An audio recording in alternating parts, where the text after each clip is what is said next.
ఏపీలో ఈ తాప కూటమి అధికారంలోకి అత్తెనైతే సైకిల్ పార్టీల ముంగట పెద్ద సునామీ వచ్చేటట్టున్నది.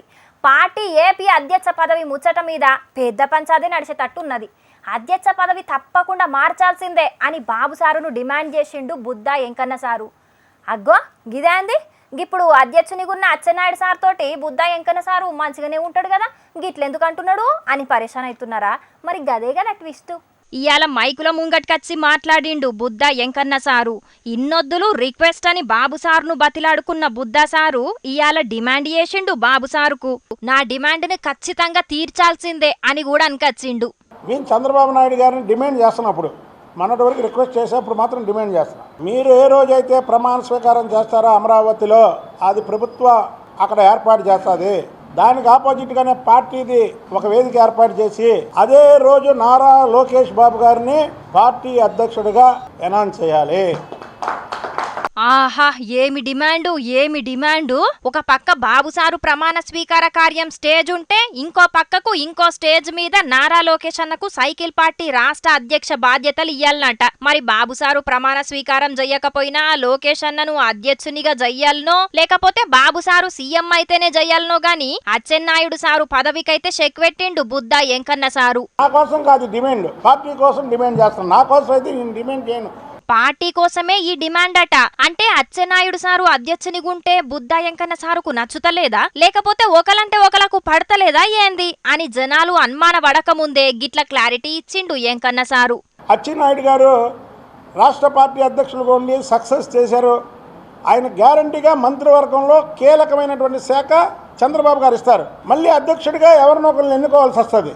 అచ్చెన్నాయుడు సారుకు ఎట్లయినా మంత్రి పదవి వత్తది కాబట్టి అధ్యక్ష బాధ్యతలు ఎవలో ఒకలకి ఇయ్యాలే. గదే లోకేష్ అన్నకిత్తే మంచిగుంటది కదా అని బుద్దా వెంకన్న సారు అంతరార్థం అన్నట్టు. కాని మరి లోకేష్ అన్నకు ఈ తాప మంత్రి పదవే లేదని ముచ్చట్లిన వడబట్టే గసుంటిది పార్టీ అధ్యక్ష బాధ్యతలు ఇత్తడా బాబు సారు? ఏమో కొడుకు కోసం చేసినా చేస్తాడు. కాని లోకేష్ అన్న పదవి కోసం బుద్దా వెంకన్న సారు బాబు సార్ను డిమాండ్ చేసుడే చిత్రంగున్నది అని అనబట్టిన్రు గీ ముచ్చటెరకైన పబ్లిక్. మూల్గే నక్క మీద తాటికాయ పడ్డదని వెనకట ఎవలన్నారో గాని గదిగిప్పుడు ఆర్మూర్ పాత ఎమ్మెల్యే జీవన్ రెడ్డి అన్నకు వచ్చు గుద్దినట్టు అతుకుతుంది కావచ్చు. ముందుగానే ఎమ్మెల్యే గిరిపోయింది. అటెన్కాల కిరాయి కట్టలేదని షాపింగ్ మాల్ దుకాణానికి తాళం వేసిర్రు. గీయాలనేమో గీ కథ అయింది. వరుస పెట్టి కష్టాలన్నీ కట్టగట్టుకొని జీవనన్న మీదకి దండయాత్ర చేస్తున్నట్టున్నాయి కదా. అచ్చిన కిరాయిలను అటే మింగుతున్నావు గాని మాకు గట్టాల్సిన బకాయిలను ఎన్నడు గడతావు అని ఆర్మూర్లున్న జీవన్ రెడ్డి షాపింగ్ మాల్ కు తాళవేసిరు కదా ఆర్టీసీ ఆఫీసర్లు మొన్న నడమ.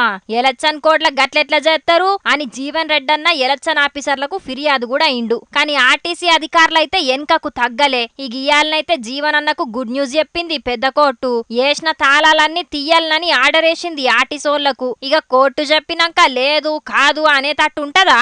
అందుకే అధికారులందరూ వచ్చి గేటుకేసిన తాళం తీసిర్రు. ఇప్పటికైతే తాళం తీసిరు గాని వారం దినాల 2.5 కోట్ల బకాయిలు గట్టకపోతే మళ్ళా తాళం వెయ్యొచ్చు అని కూడా తీర్పిచ్చింది పెద్ద కోర్టు. మరి వారంలో పైసలు కడతాడో లేకపోతే మళ్ళా తాళం వేసేటట్టు చేసుకుంటాడో ఆర్మూర్ పాత ఎమ్మెల్యే జీవన్ అన్న. కానీ గిడ మాల్ తెరిసిర్రు అని సంబురపడే లోపట్నే జీవన్ రెడ్డి నా భూమిని కబ్జా చేసిండని దామోదర్ రెడ్డి అనేటాయనే చేవెళ్ల పోలీస్ స్టేషన్ లో ఫిర్యాదు అయిండు. దామోదర్ రెడ్డి భూమిలున్న ఫంక్షన్ హాల్ ను కూలగొట్టి మరీ కబ్జా చేసిండట జీవన్ అన్న. అయితే గా భూమి నాదే అని అంటున్నాడు జీవన్ రెడ్డి. మరిగా గీ కేసు ఏడదాకా పోతుందో ఎన్నడు దిగుతుందో గాని అధికారం పోయిన కాడికేంచి జీవన్ రెడ్డి అన్న చుట్టూ ఏదో పంచాది తిరుగుతూనే ఉన్నది. పాపం ఏమన్నా జిట్టి దాకిందో ఏందో అని బాధపడుతున్నారు జీవన్ అన్న ఫ్యాన్స్. ఒకలేమో పాత ముఖ్యమంత్రి, ఇంకొకలేమో ఇప్పటి ముఖ్యమంత్రి. ఎలక్షన్లై కొత్త సర్కార్ వచ్చినప్పటికేంచి కేసీఆర్ సారు రేవంత్ అన్న ఇద్దరు ఎదురుపడ్డదైతే ఒకటే ఒక పారి. కానీ ఒగల మీద ఒగలు ఎన్ని మల్కల మాటలు అనుకున్నారో, ఎంత ఫైర్ అయినరో రాష్ట్రం అంతా ఎరికే. అగో గసుంటోళ్ళు ఇప్పుడు మళ్ళా కలవబోతున్నారట. తిట్టుకోనీకో జవడం పెట్టుకోనీకో కాదు, పాయరంగా బలకరించుకోనీకి, ఆప్యాయంగా అలుముకోనీకి. అవునా నిజమా అని బీరిపోతున్నారు కదా. అయితే చూడురు గీ ముచ్చట. తెలంగాణ సీఎం రేవంత్ అన్న పాత సీఎం కేసీఆర్ సారు ఇద్దరు ఒక కాడ గలుసుడే కాదు, అందరి ముంగట నవ్వుకుంటా ఒకరినొకరు అలుముకొని ఫోటోలు కూడా తీసుకుంటారట. ఇక కేసీఆర్ సార్కు శాల్వ గప్పి సన్మానం కూడా చేస్తాడట సీఎం రేవంత్ అన్న. అగో గిదేందయ్యో గిది కలలు కూడా కాదు అని కారెడ్డ వాడకుండ్రి. మైకుల ముంగట కూసుండి కేసీఆర్ సార్ను నోటికొచ్చినట్టు తిట్టిన రేవంత్ అన్నే కేసీఆర్ సార్ను తారీఫ్ చేసి మరీ సన్మానం చేయబోతున్నాడట.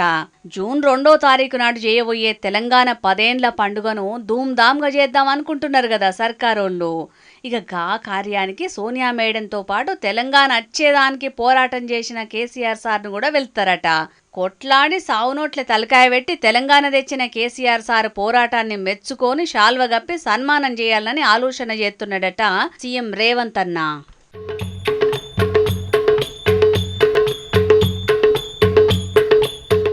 అది అవదమ్మా. ఎలక్షన్ రిజల్ట్ వచ్చి కారు పార్టీ ఓడిపోయి షెయి పార్టీ గెలిచిందనే ముచ్చట ఎరకగానే కారేసుకొని ఫామ్ హౌస్ కు పోయిండు కేసీఆర్ సారు. ఇక రేవంత్ అన్న సీఎం అయిందని ఎరకైనాక అసెంబ్లీకి కూడా ఓలే. కాలు నొప్పి ఉన్నదని చెప్పినా గాని గదే కాలు నొప్పితోటి రాష్ట్రం అంతా తిరిగి ప్రచారం చేసిండు. కానీ హైదరాబాదులో ఉన్న అసెంబ్లీకి అయితే ఓలే. రేవంత్ అన్న ముంగట ప్రతిపక్ష లీడర్ గా కూసోనికి కేసీఆర్ సార్ కు పానం ధరిత్తలేదు. అందుకే గట్ల అసెంబ్లీకి కూడా ఓతలేడని చాలా మంది మాట్లాడిండ్రు. అయినా ఓ దిక్కు సర్కారోళ్ల కంటే ధూమ్ధామ్గా తెలంగాణ 10 ఏండ్ల పండుగను చేయాలని చూస్తున్నాడు కేసీఆర్ సారు. గాసొంటిది ఇప్పుడు రేవంత్ అన్న వెళ్తే గా కార్యానికి పోయి సన్మానం చేపించుకుంటాడా? అది జరగని ముచ్చట అని అనవట్టిండ్రు కేసీఆర్ సార్ గురించి బగ్గెరుకైనోళ్ళు.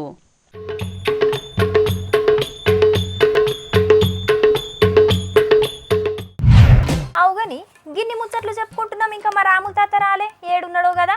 ఓ తాత ఏం చేస్తున్నావే? ఇగినంత కూడా నువ్వేంద్రా మమ్మల్ని అనే అంత తుడుతుంటారు నువ్వెంత నీ లెక్కెంతరా? ఏది నువ్వు ఎక్కువ తక్కువ మాట్లాడితే తొక్కి పెడతావు. అమ్మ కొడుక అధికార పార్టీ కార్యకర్తనైనా నన్నే అనే అంత మొగోళ్ళైనారా మీరు? అరే మీ పంచాయతీని పాత్రట ముసలోడా, ఏందా కొట్లాట? దేనికోసం మీ పంచాయతీ గది చెప్పురి ముందు. అది కాదు పిల్ల, జూన్ 2వ తారీఖు నాటికి మన తెలంగాణ అవతరించి 10 ఏళ్ళు నిండుకుంటానే కదా. అయితే ఆ రోజు నాడు మన ముఖ్యమంత్రి రేవంత్ సార్ ఏం ఆలోచించిండని అంటే తెలంగాణ ఇచ్చినందుకు సోనియా గాంధీ మేడంను తీసుకొచ్చి ఆ ఉత్సవాలను ఘనంగా చేయాలి అని ఆలోచించిండు పిల్ల. అయితే వీళ్ళు వద్దని అడ్డం పడతానంటే వద్దని అడ్డం పడతారు. అవును, 1200 మందిని బలి తీసుకున్న బలిదేవతను నువ్వు ఉత్సవాలు పిలుస్తావా? అవును, అప్పట్లో మన రేవంత్ రెడ్డి సార్ కూడా అన్నాడుగా, అదే సోనియా గాంధీ తెలంగాణ ఇచ్చిన దేవత కాదు, తెలంగాణ విద్యార్థుల పానాలు తీసిన బలిదేవత అని. అప్పట్లో ఆవేశంతో ఎన్నో మాటలు మాట్లాడినాం. అయినా కూడా తెలంగాణ ఇచ్చింది అయ్యలేదా మా సోనియా గాంధీ మేడం? అరే మా సోనియా గాంధీ మేడం బలిదేవత కాదురా, తెలంగాణ ఇచ్చిన దేవతరా. ఆమె మాట్లాడినందుకు అరే మీ కొట్లాట కొరివేట ముసలోడా, వయసులతో నువ్వు గెలుస్తావానే గాన్న మీద కలబడుతున్నావా? కనపడకపోతే నేను ఊకుంటానా? వాళ్ళ సంగతి ఏందో అస్సలే చూడకుండా ఊకోను. ఏ కొడుకులారా అస్సలకే ఊకోనరా. తెలంగాణ ఇచ్చింది మా సోనియా గాంధీ మేడం, తెలంగాణ తెచ్చింది మా షెయి పార్టీరా.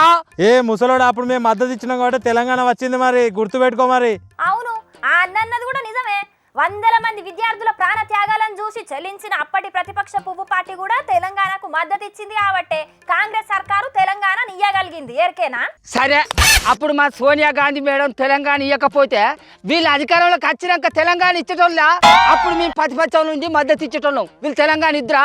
అసలు ఇవ్వకపోదు వీళ్ళు.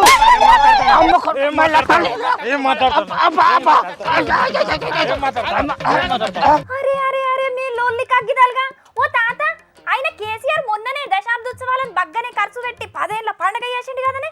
వాళ్ళకి ఇప్పుడు షెయి పాటోళ్ళు గన్ని పైసలు ఖర్చు పెట్టి గ్రాండ్ గా చేసుడు అవసరమా అని అంటున్నారు కదనే పువ్వు పాటోళ్ళు. వీళ్ళంటే అయిపోతుందా? అరే నీ పుట్టిన బర్త్డే ఏడాది అయిపోయినాక కేక్ కత్తిరింగ్ చేస్తావా, లేకుంటే ఏడాది అయిపోక ముందుకే కేక్ కత్తిరింగ్ చేస్తావా చెప్పురా? ఏడాది అయిపోయినాకనే కేక్ కట్. మరి ఇక పాత సర్కారు వాళ్ళు 10 ఏళ్ళు నిండక ముందే పండుగ ఎట్లా చేసిర్రా? అడిగినవా నువ్వు? అడిగినవారా? సప్పుడు చేయవేంద్రా? అడిగినవా? మేము గట్ల కాదు, ఖచ్చితంగా 10 ఏళ్ళు నిండినాకనే తెలంగాణ దినోత్సవాలు చేస్తానంరా. మీరు ఎంతమంది అడ్డం వచ్చినా అడ్డం పుల్లలు వెచ్చినా ఖచ్చితంగా జూన్ 2వ తారీఖు నాడు మా సోనియా గాంధీ మేడంను తీసుకొస్తాం, సంబరాలను పుల్లు వెంజాయ్గా చేస్తాం రా. ఏం చేస్తారో చేసుకోపోరా మీరు. అరే నీ అవ్వ సోనియా గాంధీ మేడం తీసుకొచ్చుకోండి కానీ తెలంగాణను కేసీఆర్ సారు అప్పుల కుప్ప చేసిండని చెప్తున్నా మీరు మళ్ళీ గిసుంటి సంబురాలు చేసి ఇంకింత అప్పులు చేసుడు అవసరమా అని తాత? అరే ఏం మాట్లాడుతున్నావే మాసిన మొకందానా? ఇంత పుచ్చడి అప్పులు ఉన్నాయని పండుగ నాడు పండుగ చేసుకోకుంటూ ఊకుంటాం ఆయనే. ఇది కూడా గంతే. నీ తలకు మాసిన ముచ్చత్తు నీ చెయ్యొద్దని నేను ఎందుకు అంటున్నా గానీ వందల మంది విద్యార్థుల ప్రాణత్యాగాలను స్మరించుకోవాలి. ఎన్నో ఏండ్ల సంధి తెలంగాణ సాధన కోసం పనిచేసి అసువులు బాసిన కవులు కళాకారులను గుర్తు తెచ్చుకోవాలి. అదే మేము జూన్ 2వ తారీఖు నాడు తెలంగాణ ఆవిర్భావ ఉత్సవాలు చేస్తామని అంటే వీళ్ళు నడిమితచ్చి అడ్డపుల్లలు ఎత్తాడు. ఏమో అనుకుంటా పోతా లేదురా. అప్పుడు సోనియా గాంధీ బలి దేవత అయింది, ఇప్పుడు మీ రేవంత్ సార్కో దేవత అయిందా? బాగా మాట్లాడుతున్నావు. కేసీఆర్ సారు ఆమరణ నిరాహార దీక్ష చేస్తేనే సోనియా గాంధీ మేడం తెలంగాణ ఇచ్చింది కదా, మరి ఈ దశాబ్ద ఉత్సవాలకు కేసీఆర్ సార్ను పిలుస్తారానే? ఎందుకు పిలువం పిల్ల? తెలంగాణ రాష్ట్ర తొలిసూరు ముఖ్యమంత్రి కదా కేసీఆర్ సారు, ఆయనను ఖచ్చితంగా పిలుస్తాం. అట్లనే తెలంగాణ రాష్ట్రం కోసం కష్టపడ్డ కళాకారులను కూడా అందరినీ పిలుస్తాం. ఇక నువ్వు కూడా వార్తలు బంద్ పెట్టి రావని సరే అత్తగాని నువ్వైతే గాలతోని పంచాలు కొలుసుకోకు, తన్నుల పాలు కాకు, చక్క ఇంటికి. ఊకుని ఎక్కడిది? ఊళ్ళోకి పోయినాక మా పార్టీ కార్యకర్తలు అందరితో చెప్పి వాళ్ళ సంగతి చెప్పకుండా చూసుకుంటానా? కొడుకులారా ఎడక పోతానేవురా? రారి ఊళ్ళకైతే రారి, ఇలా పెద్ద పంచాయత కావాలి రారి. నీకు తలకైతే ఇక బగ్గునది ముసలోడా. చూసింది కదా పబ్లిక్, జూన్ 2వ తారీఖు నాడు సోనియమ్మను పిలిచి తెలంగాణ 10 ఏళ్ల పండుగను జోరుగా చేస్తామని చెయ్యిపాటోళ్ళు అనుకుంటున్నారట. ఇదేమన్నా చెయ్యిపాటి పండుగనా? రాష్ట్ర పండుగ. రాష్ట్రాన్ని జల్దినియకుండా గంతమంది సాగులకు కారణమైన సోనియమ్మను పిలిచుడైంది అని పువ్వు పాటోళ్ళు గరమవుతున్నారు. చూడాలి మరి ఈ పంచాది ఇంకేదాకా పోతుందో, జూన్ 2వ తారీఖు నాడు ఏమవుతుందో. ఇక ఈ ముచ్చట్లే కాదు, ఇంకా లిలిపుట్ ముచ్చట్లు కూడా ఉన్నాయి, మరి అవి కూడా చూసారు. ఇక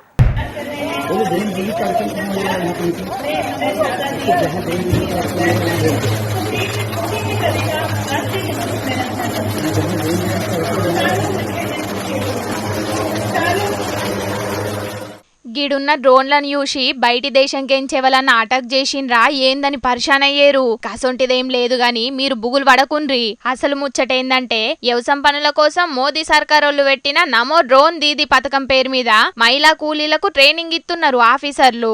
అయితే అన్ని రంగాల్లో మిషన్లు వాడుకుంటా పనులను జల్దినెట్లా చేస్తున్నారో గట్లనే దేశంలో వ్యవసాయ పనులు జల్దిన కావాలంటే గిసొంటి టెక్నాలజీ వాడుకోవాలి. ప్రతి రైతు డ్రోన్ల గురించి తెలుసుకోవాలి. వాటితోని పనులను ఈజీగా చేసుకోవాలనే పథకాన్ని తీసుకొచ్చిండ్రు సర్కారోళ్ళు. గందుకే షేన్లకు మందు కొట్టనీకి డ్రోన్లను ఎట్లా వాడాలనో చెప్పనీకి గీడున్న మహిళలకు ట్రైనింగ్ ఇచ్చిండ్రన్నట్టు ఆఫీసర్లు. ట్రైనింగ్ అయిపోయినాక సొంతంగా ఆళ్లకు డ్రోన్లను కూడా ఇస్తారట. వ్యవసాయ పనుల కోసం మోదీ సర్కార్ పెట్టిన పథకాన్ని తారీఫ్ చేసుకుంటా కామెంట్లు పెడుతున్నారు చాలా మంది. ఏడుకొండల ఎంకన్న దర్శనానికి పోయే సామాన్య భక్తులకు ఒక శుభవార్త చెప్పిండ్రు టీటీడోళ్ళు. వచ్చే నెల 30 తారీఖు దాకా గుల్లె VIP బ్రేక్ దర్శనాలను బంద్ పెట్టినట్టు ప్రకటించిండ్రు టీటీడీ ఆఫీసర్లు. ఇక ఎండాకాలం సెలవులు ఎలక్షన్లు అయిపోవుడు గిట్లా అన్ని కారణాలు చేయబట్టి దర్శనాలకు పోయే భక్తులతోని కిలోమీటర్ల కమాన ఉంటున్నాయట క్యూ లైన్లు. ఇక దర్శనం కోసం క్యూ లైన్ల 30 గంటల దాకా నిల్సొని భక్తులు మస్తు తిప్పలు పడుతున్నారు. వాళ్ళ కోసమే వచ్చే నెల 30 తారీఖు దాకా బ్రేక్ దర్శనాలను బంద్ పెట్టినామని చెప్పుకొచ్చిండ్రు టీటీడీ ఆఫీసర్లు. లీడర్ల తాన్ నుంచి రికమెండేషన్ కాయిదాలు పట్టుకొచ్చిన సుతం దర్శనానికి పర్మిషన్ ఇయ్యమని క్లారిటీ ఇచ్చిండ్రు. ఇక కిలోమీటర్ల కమాన లైన్లు కట్టే సామాన్య పబ్లిక్ కు ఇప్పుడు జల్దిన్నే ఎంకన్న దర్శనం అవుతదన్నట్టు.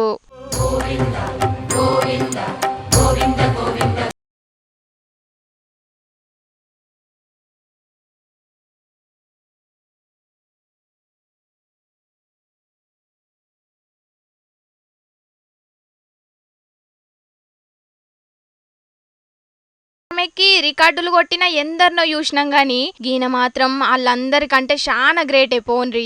ఎందుకంటే గీనకు 2 కాళ్ళు 1 చెయ్యి లేకున్న సుతం పట్టు వదలని విక్రమార్కుని లెక్కనే పెట్టుకున్న కాళ్లతోని నడుచుకుంటూ పోయి ఎవరెస్ట్ బేస్ క్యాంపు చేరుకున్నాడు. గోవాలుండే గీన పేరు టింకేష్ కౌశిక్. అయితే చిన్నప్పుడు 9 ఏళ్ల వయసులో కరెంట్ షాక్ కొట్టి 2 కాళ్ళు 1 చెయ్యి సచ్చుపడిపోయినాయట. ఇక అప్పటి సంది గీనకున్న 1 చెయ్యి డాక్టర్లు పెట్టిన పెట్టుడు కాళ్లతోనే అన్ని పనులు చేసుకుంటున్నాడట. అయితే చిన్నప్పటి సంది గీనకు ఎవరెస్ట్ ఎక్కాలని మస్తు పాయిరమాట. గందుకే ఎంత కష్టపడైనా మంచిదే, ఇష్టమైన పని చేయాలని ఎవరెస్ట్ ఎక్కి అనుకున్నది సాధించిండన్నట్టు గిట్లా. అన్ని సక్క ఉండి ఆడికి పోవాలంటేనే మస్తు తిప్పలైతది. అసొంటిది దివ్యాంగుడైన సుతం ఎవరెస్ట్ చేరుకున్నాడంటే గీన ధైర్యాన్ని తారీఫ్ చేసుకుంటా కామెంట్లు పెడుతున్నారు చాలా మంది. ఎవరెస్ట్ ఎక్కిన తొల్సూరు దివ్యాంగుడిగా రికార్డు సుతం కొట్టిండు. అనుకున్నది సాధించనీకి అంగవైకల్యం అడ్డు కాదని గీన మల్లోపారి నిరూపించి ఎందరికో ఆదర్శమైండు పోన్రి. ఈ ముచ్చట చెప్పినా ఇది కూడా చెప్పేసిన. ఇక సరే పబ్లిక్ తెచ్చిన కాడికైతే అన్ని ముచ్చట్లు చెప్పేసినుల్లా. ఎట్లున్నాయి ఇయాల్టి ముచ్చట్లు? మస్తున్నాయిలే. ఇక ఇవుల్లా ఇయాల్టి కపిల్ అగ్రో సమర్పించు, ఈశ్వరప్ప హోమియో క్లినిక్ సహా సమర్పించు జోర్దార్ వార్తలు. మళ్ళీ వచ్చే జోర్దార్ వార్తలో మళ్ళీ జోర్దారే కలుసుకుందాం. అప్పటిదాకా ఏం చేస్తారు, ఏం చేయాలో మీకు ఎరకనే కదా. చూస్తూనే ఉండు హెచ్ఎం టీవీ. నమస్తే.